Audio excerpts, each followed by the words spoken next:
ஆன்மீக ஜோதி தரிசனம்.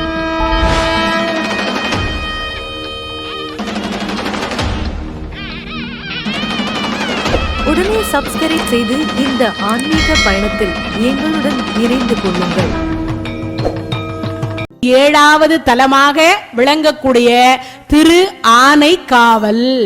அந்த தலத்தில்தான் ஆதிசங்கரர் அங்கிருக்கக்கூடிய அகிலாண்டேஸ்வரி என்று சொல்லக்கூடிய அம்பாளுக்கு ஸ்ரீ சக்கரத்தை காதில் குண்டலமாக அணிவித்து அம்பாளை சாந்தப்படுத்திய தலம் திரு ஆனைக்காவல். எதுக்காக அந்த பேர் வந்துச்சுன்னு யாருக்காவது தெரியுமா?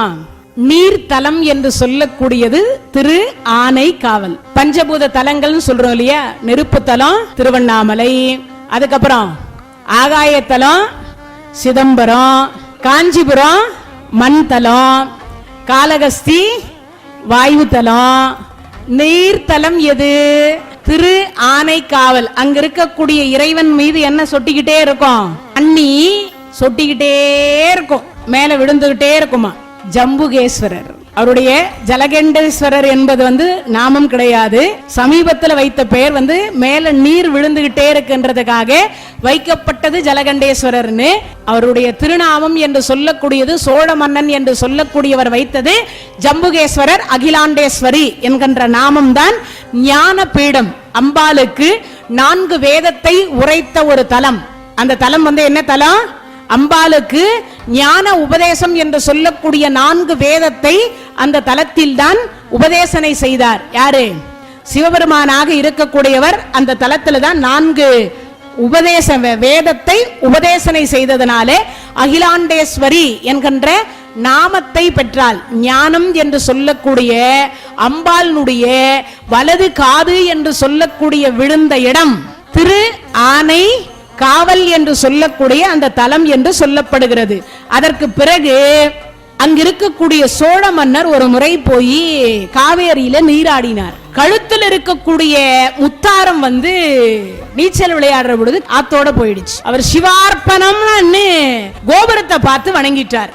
திரு ஆனைக்காவல் கோபுரத்தை பார்த்து சிவார்ப்பணம் என்று சொல்லிட்டு பிரார்த்தனை பண்ணிட்டு அது போயிடுச்சுன்னு விட்டுட்டார். அவங்க மூதாதையர்கள் அணிந்திருந்த ஆபரணம் அது. இப்ப அது போயிடுச்சுன்னு நினைச்சார். ரொம்ப வருத்தத்தோடு இறைவனையும் இறைவியையும் வணங்குறார். அப்படி வணங்கி அடுத்த வினாடி பார்த்தா அந்த நேரம் பார்த்து சிவாச்சாரியார் அங்க தீர்த்தத்தை, காவேரி தீர்த்தத்தை கொட்டினா அந்த எதிலிருந்து குடத்திலிருந்து இறைவன் மீது அந்த ஆபரணம் அப்படியே விழுந்தது. அந்த ஆபரணம் விழுந்ததற்காக அவரு ஒரு கோபுரத்தை கட்டினார். அதற்கு பெயர் ஆரன் விட்டான்னு பேர். இன்னைக்கும் அந்த கோபுரம் ஆரன் விட்டான் என்ற நாமத்தோடு திரு ஆனைக்காவில் இருக்கக்கூடிய கோபுரத்தில் அதுவும் ஒன்றாக இருக்கின்றது. ஆனா சோழ மன்னர்கள் வாழ்ந்த அரண்மனை இல்லை. ஆனா அவர் கட்டிய ஆரன் விட்டான் என்ற கோபுரம் இன்னைக்கும் அப்படியே இருக்கு. சரி, இதுக்கப்புறம் ஏதாவது உண்டா? ஒரு கேள்வி வருமே மனசுல. அங்க ஒரு நாயன்மார் முன் ஜென்மத்துல தவம் பண்ணுகிறார். யாருக்காவது தெரியுமா? 63 நாயன்மார்கள்ல அவர் ஒருத்தர். கோ செங்கட் சோழர். அவர் தான் திரு ஆனைக்காவல சிலந்தி என்கின்ற சிலந்தியாக, 8 கால் பூச்சின்னு சொல்றோம்ல, அந்த சிலந்தியாக அங்க இறைவன் மேல பார்த்தீங்கன்னா வெள்ள நாவல் மரம் தலவிருட்சம். அந்த நாவல் மரத்தினுடைய இலை மொத்தம் அங்க கொட்டும். அப்பெல்லாம் கோபுரம் அதை இதெல்லாம் கிடையாது. இந்த சிலந்தி என்ன பண்ணுமா, இறைவன் மேல எப்ப பார்த்தாலும் இந்த இலைகள் கொட்டி கொட்டி மூடி விடுதுன்னு இந்த இலைகள் எதுவுமே இறைவன் மேல விழக்கூடாதுன்னு தன் வாய் வழியாக விடக்கூடிய நூலை விட்டு அது மேல மட்டும் பந்தல் அமைச்சிருமா. இது தினமும் நடக்கிறது. இத பார்த்த யானை என்ன பண்ணுமா, அந்த இடத்துல திரு ஆனைக்காவல்னா என்ன அர்த்தம்? யானைகள் மிகுந்த காடு என்பது பொருள். இந்த யானை என்ன பண்ணுமா, எப்ப பார்த்தாலும் இந்த 8 கால் பூச்சிக்கு இதே வேலையா போச்சு. இறைவன் மேல பந்தல் கட்டுறது, நான் எப்படி தண்ணியை கொண்டு ஊற்றி எப்படி பூஜை செய்வது?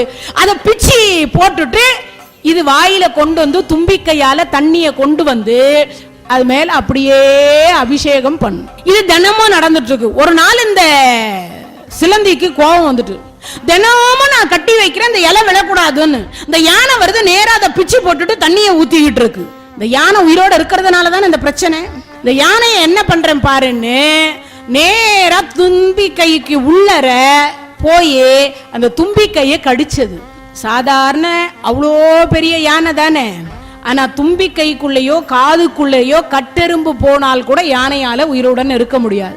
அதனாலதான் அந்த யானை என்ன பண்ணும், இந்த காதை மட்டும் அசைச்சுக்கிட்டே இருக்கும், தும்பிக்கையை எப்பயும் ஆட்டிக்கிட்டே இருக்கும். அப்பேற்பட்ட யானைக்கு எங்கடா எறும்பு போனா பிராணன் போகும்னு இருக்குது.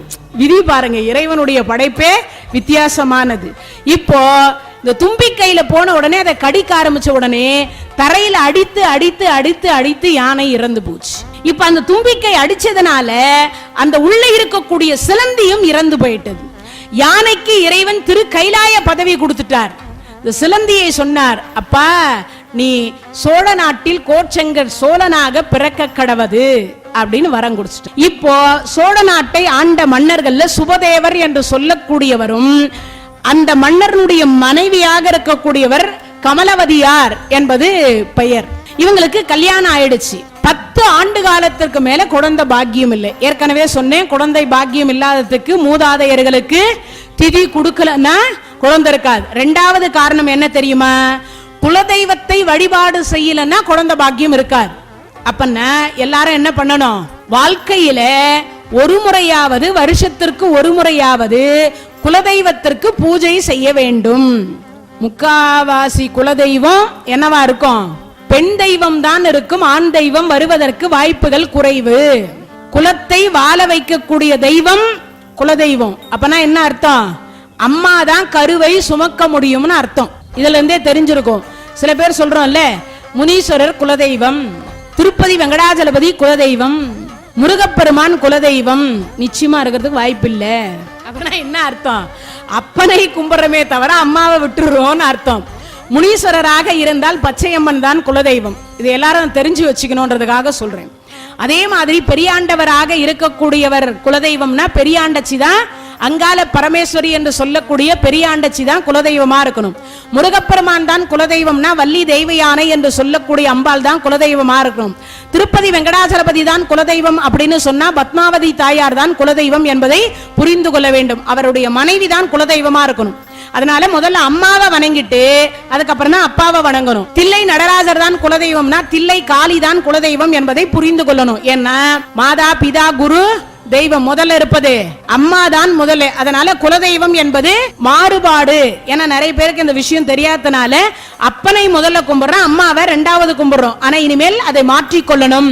இறைவனுடைய கருணையினால் இப்போ கல்யாணம் ஆகியும் 10 வருஷம் ஆகியும் குழந்தை பாக்கியம் இல்லை. சரி, இந்த குழந்தை பாக்கியம் இல்லாத காரணத்தினால் என்ன பண்ணாங்களா, இறைவனை வழிபாடு செய்தாங்க. தில்லை கூத்தருக்கு இந்த கமலவதியார் அடிமை. யாரு இந்த அம்மா, தில்லை கமலவதியார் சுபதேவருடைய மனைவி. தினமும் நடராஜரை தரிசனம் பண்ணுவாங்க. நடராஜ பெருமானுக்கு அந்த அம்மா உயிரையே வச்சுட்டு இருந்தா. பக்தினா அப்படி ஒரு பக்தி, சிவபெருமான் மேல அவ்வளவு பக்தியா இருப்பா கமலவதியார். சரி, இப்படி பக்தி இருந்த உடனே தில்லை நடராஜர் பார்த்தா, நம்ம குழந்தை இவ்வளவு பக்தியோட இருக்காளே, இவளுக்கு ஒரு பாக்கியத்தை கொடுத்தா என்னன்னு நினைச்சு யாரை கொண்டு வந்து போடலான்னு யோசித்தவர் யாரை கொண்டு வந்து போடுறார், இந்த சிலந்தியாக இருந்த கோச்செங்கர் சோழரை கொண்டு வந்து கமலவதி தாயாருடைய வயிற்றில குழந்தையாக போடுறார். குழந்தை பிறக்கக்கூடிய சுப பிரசவத்திற்கு ரெடி ஆயாச்சு. 10 மாசம் நிறை மாதம். இந்த அம்மாயாருக்கு சூதவலி என்று சொல்லக்கூடிய இடுப்பு வலி வந்துருச்சு. இந்த பிரசவ வலி வந்த உடனே ஜோதிடர்கள் கணிக்க ஆரம்பிச்சாங்க. மன்னர்கிட்ட சுபதேவர் கிட்ட போய் சொல்றாங்க, ஐயா இன்னும் ஒன்றுமில்ல, 1 நாளிகை கழித்து பிறந்தால் குழந்தை 3 உலகத்திற்கு சக்கரவர்த்தியாக இருப்பான். இந்த அம்மா பார்த்தா சுப பிரசவம், இன்னும் 1 நிமிஷத்துக்குள்ள அந்த குழந்தை, 1 நாளிகைனா 24 நிமிஷம் கழிச்சு பிறக்கணும்னு அர்த்தம். இந்த 24 நிமிஷம் என்ன பண்றதுன்னு அந்த அம்மா யோசிச்சு பார்த்தா, ஆனா குழந்தை பிறக்கக்கூடிய ஸ்டேஜ் வந்தாச்சு. என்ன பண்ணலாம்னு யோசித்து பார்த்தவள் அங்கிருக்கக்கூடிய தாதிமார்களை அழைத்து பிரசவம் பார்க்கக்கூடிய மருத்துவச்சி இடத்துல சொன்னா, என் 2 காலையும் கட்டி தலைகீழா தொங்க விடுங்கன்ட்டா. மாதா பிதா குரு தெய்வம் என்று எதற்காக சொல்றோம்னா, இன்னும் 24 நிமிஷம் கழித்து இந்த குழந்தை பிறந்தால் என்ன ஆகும், 3 உலகத்துக்கு சக்கரவர்த்தியா இருக்கும். இன்னும் 1 நிமிஷம் கழிச்சு பிறந்தா சாதாரண இந்த நாட்டினுடைய வெறும் மன்னனாக மட்டும் தான் அவன் இருப்பான். இத சொன்ன அடுத்த வினாடி அந்த அம்மா கண்டிப்பா இறந்து போயிடுவான்னு அவருக்கு தெரியும். 24 நிமிஷம் கழிச்சு இப்படி தலைகீழா தொங்க விட்டா அந்த உதிரம் முழுவதும் அவள் உடம்புல பாய்சனாக மாறும். அது அந்த அம்மாவுக்கு தெரியும். நான் இறந்தாலும் பரவாயில்லை, என் மகன் 3 உலகத்திற்கு சக்கரவர்த்தியாக சிவபக்தனாக வர வேண்டும் என்கின்ற காரணத்திற்காக தன்னை அழித்து கொண்டு மகனை வாழ வைத்தவர் கமலவதியார். தாய்க்கே உரிய பெருமை. தலைகிலா கட்டி தொங்க விட்டாங்க. 24 நிமிஷம் கழிச்சு கீழே இறக்கி விட்டாங்க. அப்போ அவருடைய கண் இந்த உதிரம் போய் போய் போய் போய் என்ன பிறக்க வேண்டியது சுபப்பிரசவம். 24 நிமிஷம் இது ரத்தத்துக்குள்ளரையே ஊறி போனதுனால கண்ணாக இருக்கக்கூடியது சிவப்பாக மாறிவிட்டது. அதனால அவருக்கு பேரு கோ செங்கட் சோழன். சிவப்பாய் இருந்ததனால செங்கன் சோழன் என்பதுதான் கோ செங்கர் சோழன் என்று பெயர் வந்ததற்கு காரணம். இவர் பிறந்து கையில் அதை எடுத்து தூக்கி காமிச்சாங்க தாதிமார்கள். அடுத்த வினாடி கமலவதியார் இவன் நீண்ட ஆயுளோடு இறைவனுக்கு தொண்டு செய்து 3 உலகத்துக்கும் சக்கரவர்த்தியாக இருக்க வேண்டும் என்று அம்மையார் ஆசீர்வாதம் செய்துவிட்டு கைலாய பதவி அடைஞ்சுட்டார். அப்பேற்பட்ட ஒன்று. இதை தெரிந்த அடுத்த வினாடி என் தாயினுடைய பிராணன் போவதற்கு நான் காரணமாக இருந்தேனே, என் தாய் எதற்காக ஆசைப்பட்டாலோ அதை நான் நிறைவேற்றி வைக்க வேண்டும் என்று நினைத்து 70 சிவாலயம் கட்டினார் கோச்செங்கர் சோழர். 70 சிவாலயம் கட்டினார். அவருடைய ஆட்சி பீடத்தில் இருக்கும் பொழுது 70 சிவாலயத்தை கட்டிய ஒருவர் அவர்தான். சிவாலயங்கள்ல 70 சிவாலயம் அவர்தான் கட்டினார். அப்பேற்பட்ட ஒன்று தர விருட்சம் என்று சொல்லக்கூடியது என்னது? வெள்ள நாவல் மலம். நீங்க எல்லாம் அந்த இதுதானே பார்த்திருப்போம், ரெட் கலர் தானே நம்ம எல்லாம் பார்த்திருப்போம். ஆனா அந்த தளத்தில் இருக்கக்கூடிய நாவல் பழம் என்பது வெள்ள நாவல் பழம் தான் அதிலிருந்து நமக்கு கிடைக்கக்கூடியது. அப்படிப்பட்ட ஒரு தலவிருட்சத்தை கொண்டது. அதே மாதிரி இன்னொரு ரகசியத்தையும் சொல்றேன். கருவறையில் திரு ஆனைக்காவனுடைய கருவறையில் இருக்கக்கூடிய ஜன்னல்ல இருந்து பார்த்தீங்கன்னா நேரா ஸ்ரீரங்கநாதனுடைய கோபுரம் தெரியும். ஸ்ரீரங்கநாதனுடைய கோபுரம் தெரியும். எவ்வளவு வடிவமைத்திருக்கிறார்கள் என்பதை யோசித்து பாருங்க. எப்படி வடிவமைத்திருக்கிறார்கள் என்பதை யோசித்து பாருங்க. இங்க தங்கை, அங்க அண்ணா, இங்க இருந்து அங்க பாப்பாங்களாம். 2 பேரும் இரவு நாள் நேரத்துல அண்ணாவும் தங்கையும் பேசிக் கொள்ளுவார்களாம். அப்பேற்பட்ட ஒரு தலம் திரு ஆனைக்காவல் என்று சொல்லக்கூடிய அந்த தலம். அதனால அப்படிப்பட்ட ஒரு தலம்தான் நீர்த்தலம் என்று சொல்லக்கூடியது. அந்த நீர்த்தலத்தை முடிந்த வரைக்கும் நாமோ ஒரு முறையாவது தரிசனம் செய்யணும். ஏன்னா திரு ஆனைக்காவல் என்று சொல்லக்கூடிய தலத்தில் தான் கோச்செங்கட் சோழர் என்று சொல்லக்கூடியவருடைய அவதாரம். அதே போல 63 நாயன்மார்களில் அவரும் ஒருவராக இருந்து 70 சிவாலயத்தை கட்டி இறைவனுடைய பாதார விந்தமாக இருக்கக்கூடிய தில்லை என்று சொல்லக்கூடிய தலத்தில் அவருக்கு மோட்சம் என்று சொல்லக்கூடியது கிடைத்த ஒன்று.